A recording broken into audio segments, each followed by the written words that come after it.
Welcome back to the deep dive.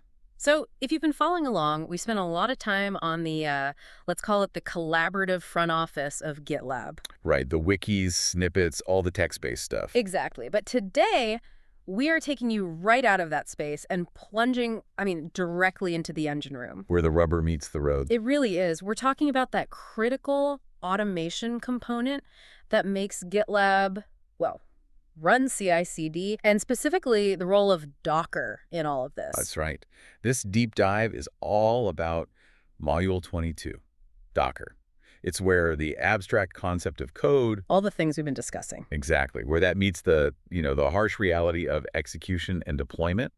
We're shifting focus from what code you write to the environment that code actually lives in. Okay, so let's frame this for you listening. You want to get this quickly but thoroughly. So what's our mission statement here? Why is Docker so indispensable? The mission and the whole reason for this, it really centers on a single powerful concept.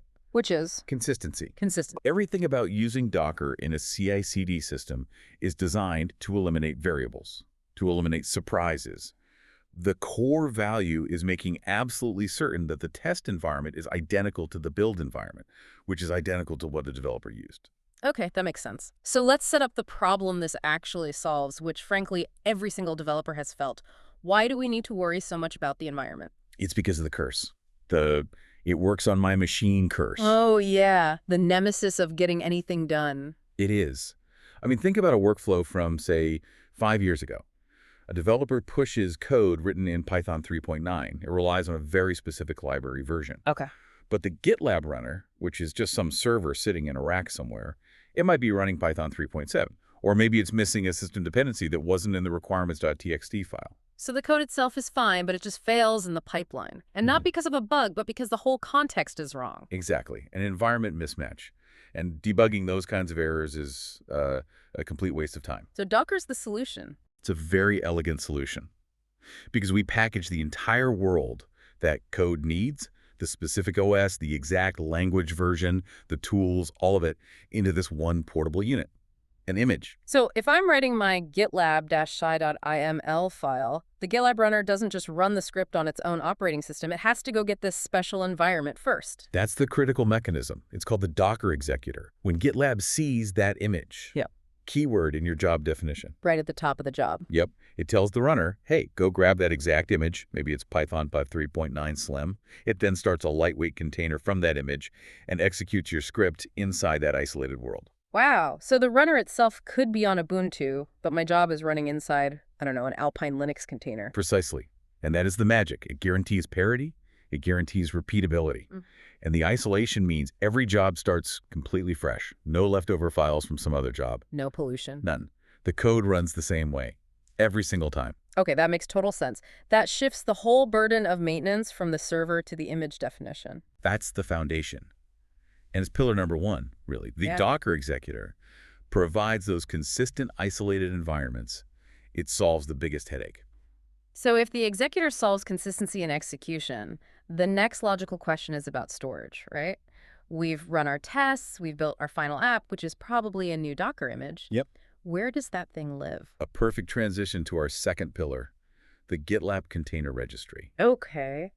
And what's so powerful here is that this isn't some extra thing you have to go buy or set up. It's built right into GitLab.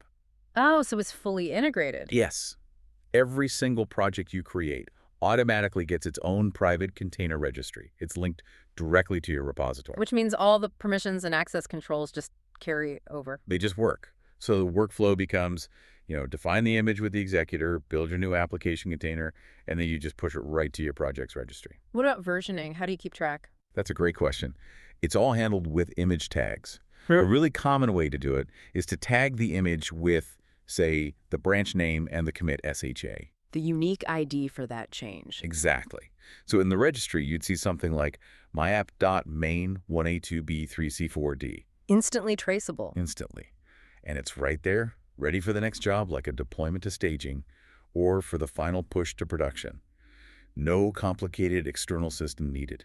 That sounds like a huge boost for velocity.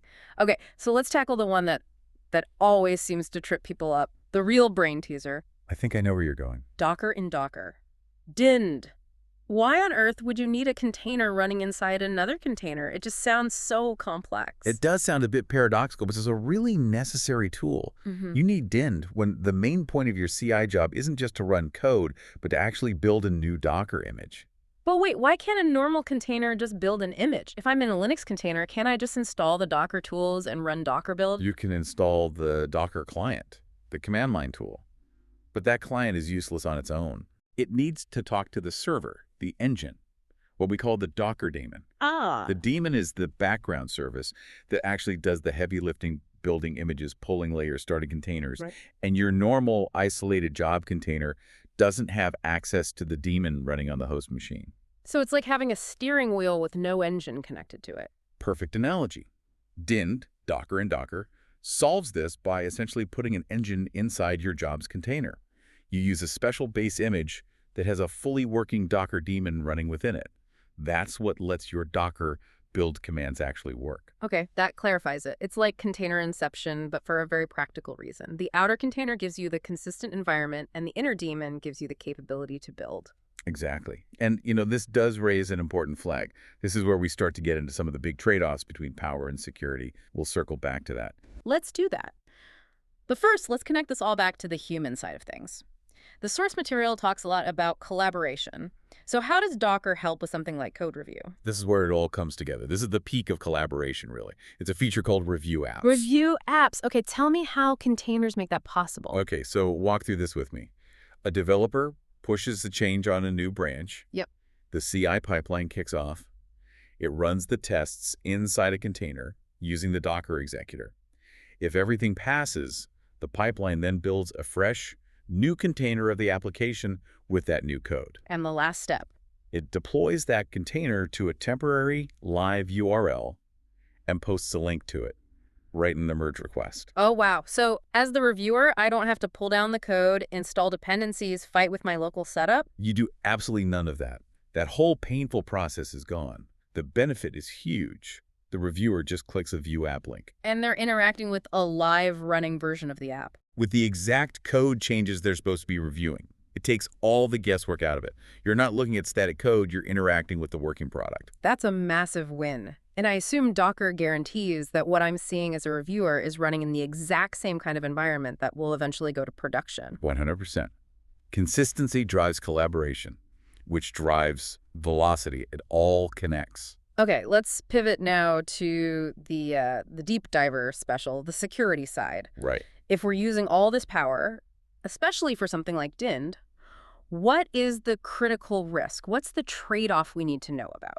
The critical concept here is something called privileged mode. Privileged mode. Yes. To allow a containerized job to do powerful things like talk to the host's Docker daemon, we often have to run that job with the privilege flag turned on. What does privileged actually mean here, and why is it dangerous? It essentially disables the isolation barrier. The main thing containers are for. Exactly. You're giving that container almost all the same capabilities as the host machine itself. So if an attacker finds a way to exploit your code while it's running in that pipeline, And that pipeline is running in a privileged container. they could potentially break out of the container and gain access to the underlying runner machine. That's a container breakout. It's a serious risk. So that's the tension. Power versus isolation. We need privileged mode to build containers, but we pay for it with a much bigger security risk. It's a calculated risk you take for functionality. And because of that, you need strong defenses. So how does GitLab help us defend against that, or just secure the images we build in general? That's where container scanning comes in. It's a crucial defense layer. This is a feature you run as another job in your pipeline, usually right after you've built the new image. And what's it doing? It peeks inside the finished image before it goes anywhere. It scans every layer against huge databases of known security issues. Looking for what specifically? Outdated packages, known CVEs in your libraries, bad configurations. If it finds a critical vulnerability, boom, it can fail the pipeline right there. So the image isn't just this black box. It's a box that GitLab is constantly inspecting for you, which helps you catch problems way earlier. Precisely. It shifts security left, forcing you to find and fix issues long before they become a problem in production. Okay, that brings us to the end. A final synthesis. We started with consistency, and we walk through all the mechanics. Before we wrap, let's just revisit those core pillars for you to memorize. Absolutely. If you take three things away, make it these. First, the Docker Executor. That's the core engine. It uses the image keyword to give you a consistent, isolated environment for every single job. Got it. Pillar 2, securing our output. Second, the Container Registry. That's GitLab's built-in storage. It's for building, tagging, and storing your images right inside your project. And finally, the complex one, the builder. Third, Docker in Docker, or Deaned. The special setup you need when your job has to build other containers. And remember, that's what introduces that trade-off with privileged mode. This whole system really does change everything. You go from the works on my machine headache to a guarantee of consistent execution, testing, and review. That is the goal of mature CI/CD. But before we close, let's just go back to that tension point, that high-stakes trade-off. Power versus security. Right. We've established that Deaned often means running in privilege mode, which increases risk. So the provocative thought I want to leave you with is this. Since privileged access compromises that core security model, Right. the real challenge for the next generation of pipelines is finding ways to get the power of building images without giving up that isolation. What new tools, things like rootless Docker or user namespaces, are solving that trade-off right now? That's where the field is heading next, and it is absolutely worth exploring. A perfect forward-looking question to think about. Thank you for guiding us through the engine room today. My pleasure. And thank you for joining us on the deep dive. We'll see you next time.